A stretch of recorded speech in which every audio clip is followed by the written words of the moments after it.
This is a guest essay written by Rabbi Raphael Shore, an acclaimed filmmaker and author of the new book, Who's Afraid of the Big Bad Jew?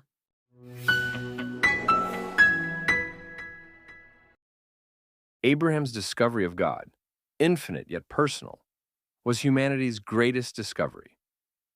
And Abraham went further. He questioned, formulated, and articulated a complete system of philosophy and ethics that was world-shattering. These principles became the foundations of Judaism. Abraham had accessed the divine life principles that 7 generations later were concretized at the great revelation of the Torah at Mount Sinai. Judaism believes that all human history, and, thus, every individual human life, is the story of this battle with the human condition. And that salvation, both personal and global, is dependent upon the victory of the human concept. Best-selling author Rabbi Yosef Yitzchak Jacobson says it well, quote, "The struggles to integrate the divine and the human, matter and spirit, body and soul, the inner and the outer, are as old as history itself. The tension between these opposing but complementary forces lie at the root of all conflict, inner, personal, and outer, social and political."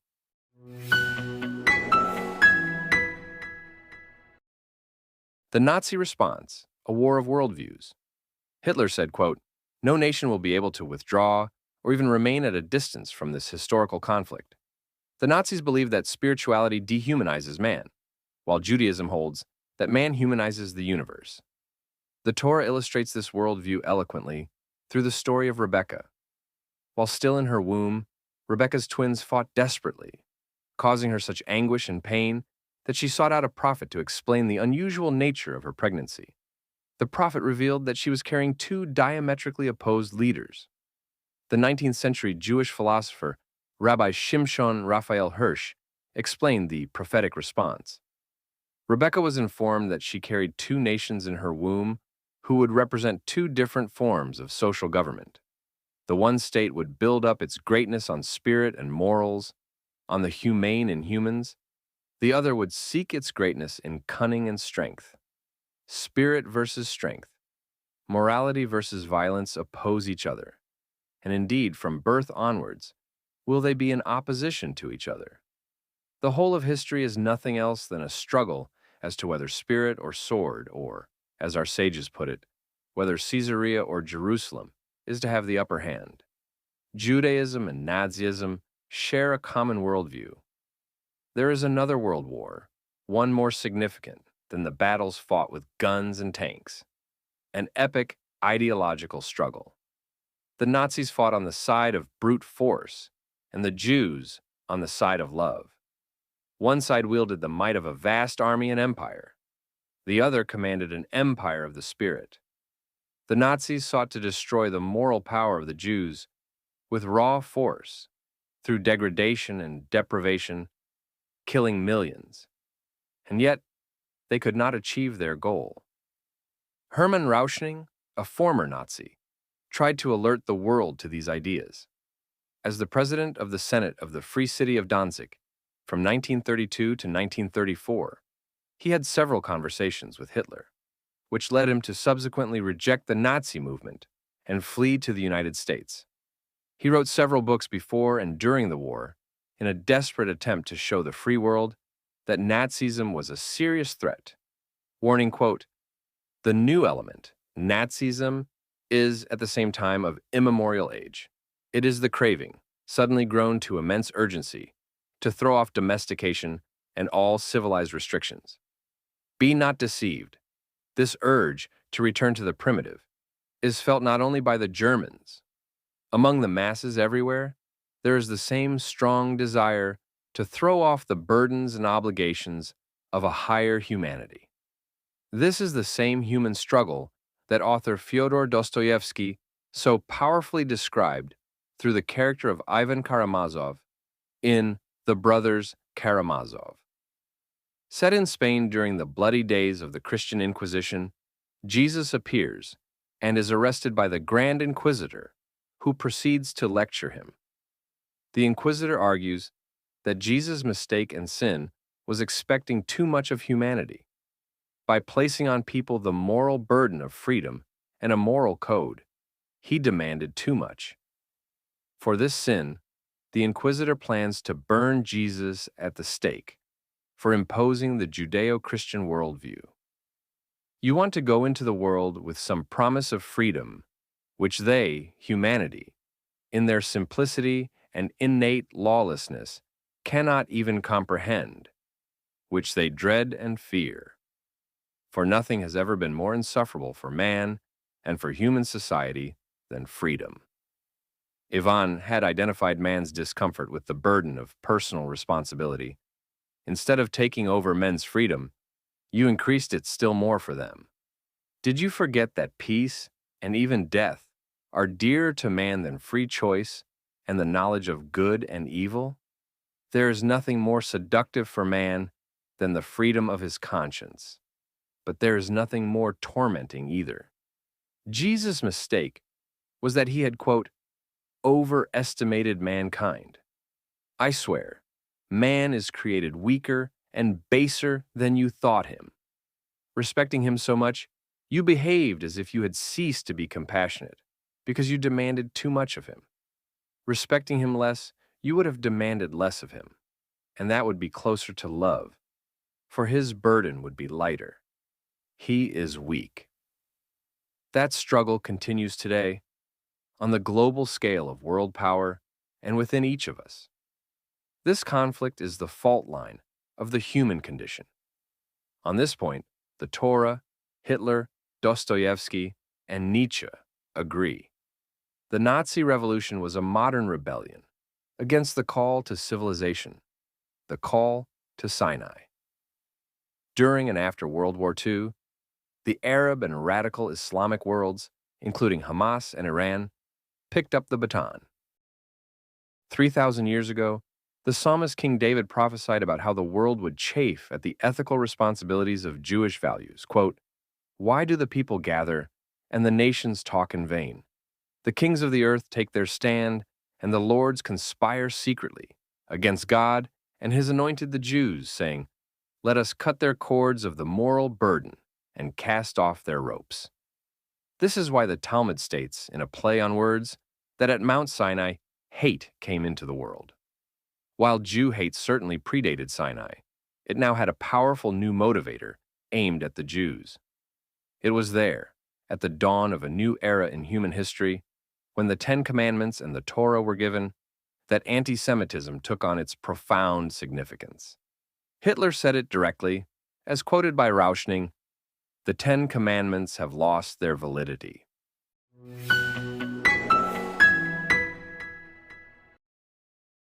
Beginning with Abraham, a spiritual revolution emerged that introduced a new outlook into the world. This revolution was so successful that 3,700 years later, one of the most powerful nations in the world, Germany, launched a campaign of genocide to eradicate it. Hitler observed with fear and disgust that most of the modern world had embraced the ideas brought to the world by Abraham and the revelation at Sinai.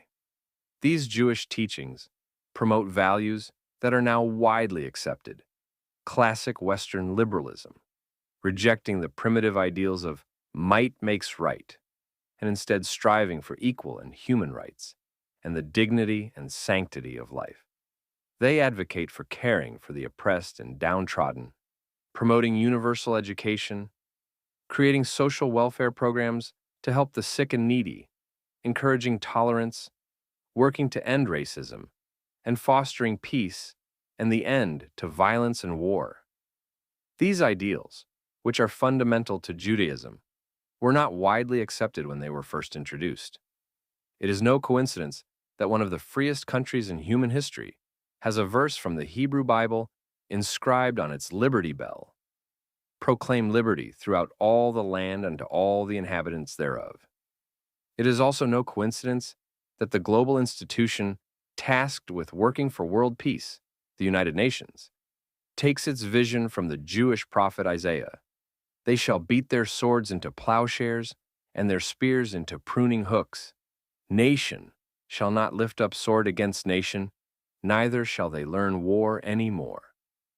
But over the thousands of years that it took humanity to get to where it became self-evident that all men are created equal, there has been resistance every step of the way. There is a body-soul push and pull through history, as the lofty and holy ideas are slowly and painfully integrated into civilization.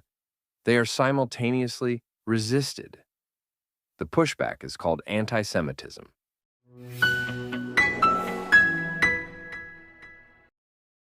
That the Jewish people are sometimes worn out and discouraged is understandable.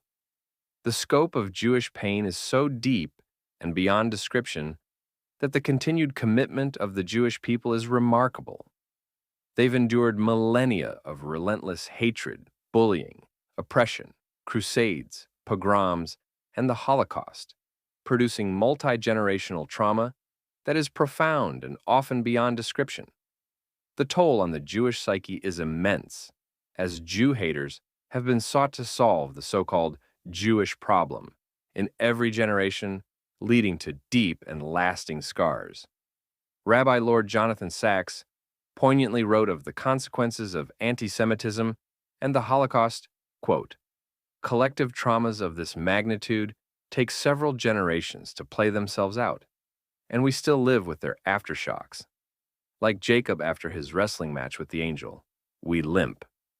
In clinical terms, it is accurate to say that the Jewish people suffer from multi-generational PTSD. So, how do we respond to these very profound experiences and pressures? How do we retain our sense of self and define our identity? Approach number 1, defense. When Jews encounter antisemitism, they can feel inferior, buying into the charges against them that they are, in some way, the problem. In response to being disliked, Jews try to adapt to the accusations against them and hope for acceptance.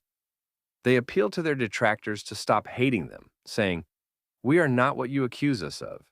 We are just like you, and everyone should be nice." In the past couple of centuries, the Jewish people have been playing defense. Many Jews cope with antisemitism by trying to fit in. They undergo social and intellectual makeovers to change themselves into the opposite of what the antisemites claim to hate about Jews. Starting in the early 1800s, the objection to the Jews was that they were too different. Convinced that by becoming like everyone else, they would neutralize the detractors, Jews made an effort to become less Jewish. As the saying goes, how did that work out for you? When I was a college student in Toronto, Nobel laureate Elie Wiesel visited. I heard him compare the Jewish people to a messenger that got hit on the head. When the messenger woke up, he couldn't remember 4 things: who sent him, to whom he was sent, what the content of the message was, and that he was, in fact, a messenger. This national memory loss, this diminishment of Jewish moral self-confidence, is, in fact, the true victory of the anti-Semite. It is why philosopher Emil Fackenheim famously declared the concept of the 614th commandment as the moral imperative for Jews not to give Hitler a posthumous victory by assimilating. Perhaps it's time we write a new ending to our story. The process of recovery and personal growth can only begin by acknowledging that, in many ways, we have lost our way and we need help.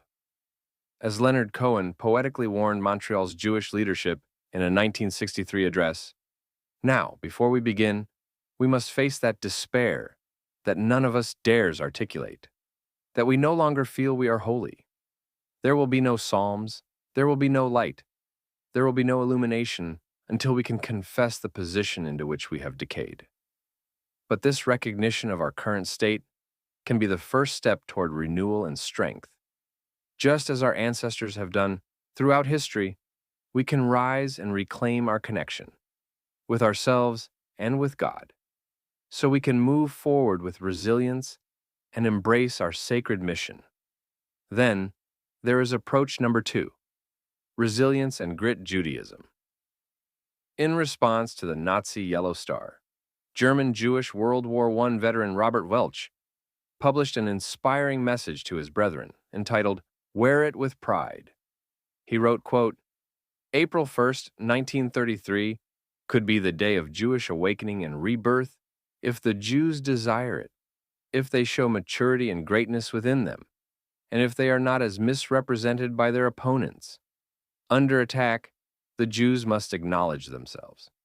It is not true that the Jews betrayed Germany. If they betrayed anyone, it was themselves, the Jews. Because the Jew did not display his Judaism with pride, because he tried to avoid the Jewish issue, he must bear part of the blame for the degradation of the Jews. Since October 7th, a choice has been forced upon us by Hamas and the global community, just as Germany challenged the Jews 100 years ago. There is again a unique opportunity to rekindle the Jewish spirit, to rediscover our self-worth that transcends the scars of the past and embraces a proud heritage. The choice is not easy, but it is simple: to embrace ourselves, our history, peoplehood, and mission, or to deny. This gritty approach is expressed humorously in the old Jewish joke about two elderly Jews riding a train in 1930s Germany. One of them is reading a Jewish paper, while the other is eagerly turning the pages of Der Stürmer, Stryker's violently anti-Semitic Nazi rag. How can you read that filth? The first Jew asks. Simple, his friend replies. In your paper, Jews are being beaten, robbed, and deported. But in the Nazi paper, it's all good news. I just found out that the Jews control the entire world. The deepest victory over Hitler and anti-Semitism comes when the Jews stop defining themselves by this hatred and instead embrace their identity. Our real education begins not when we escape anti-Semitism, but when we confront it. Anti-Semitism, seen from this perspective, actually acknowledges Jewish impact and exposes the failings of the anti-Semites themselves. Embracing our Jewish identity starts with understanding why we have been targets of hate, but it flourishes only with a deep understanding of who we truly are. Learning this secret unlocks our potential, not just as a people, but as individuals. The real power of the Jewish people is not about controlling governments or manipulating economies, as our detractors falsely claim. It is about each of us striving to become the best version of ourselves. As the Torah says, we are a stiff-necked people. This can mean we are slow to learn our lessons, but it also signifies a positive trait: conviction, resilience, and clarity of purpose. We can either be paralyzed by resurging Jew hatred, or we can understand that it's provoked by the good we represent. With this understanding, we can stand tall with pride, moral clarity, and conviction. To be Jewish is to be a messenger, carrying mystical knowledge across generations. Even when we forget the message, we are hunted for that knowledge. Leaving behind the message doesn't mean anti-Semitism leaves us. Jewish history has two sides. On one side, Jewish greatness shines through even in the darkest of times. On the other, anti-Semitic hatred casts a shadow. When Jews look into the eyes of their haters, they may feel weak, but anti-Semites are really acknowledging Jewish greatness. Jews with grit and resilience understand anti-Semitism is not caused by them. It is the result of the anti-Semites' weakness. They see anti-Semitism as a confirmation of Jewish strength, not a condemnation. For these Jews, anti-Semitism is a measure of Jewish success. It is a reminder of our incredible journey through time and history, across lands, empires, and ideas.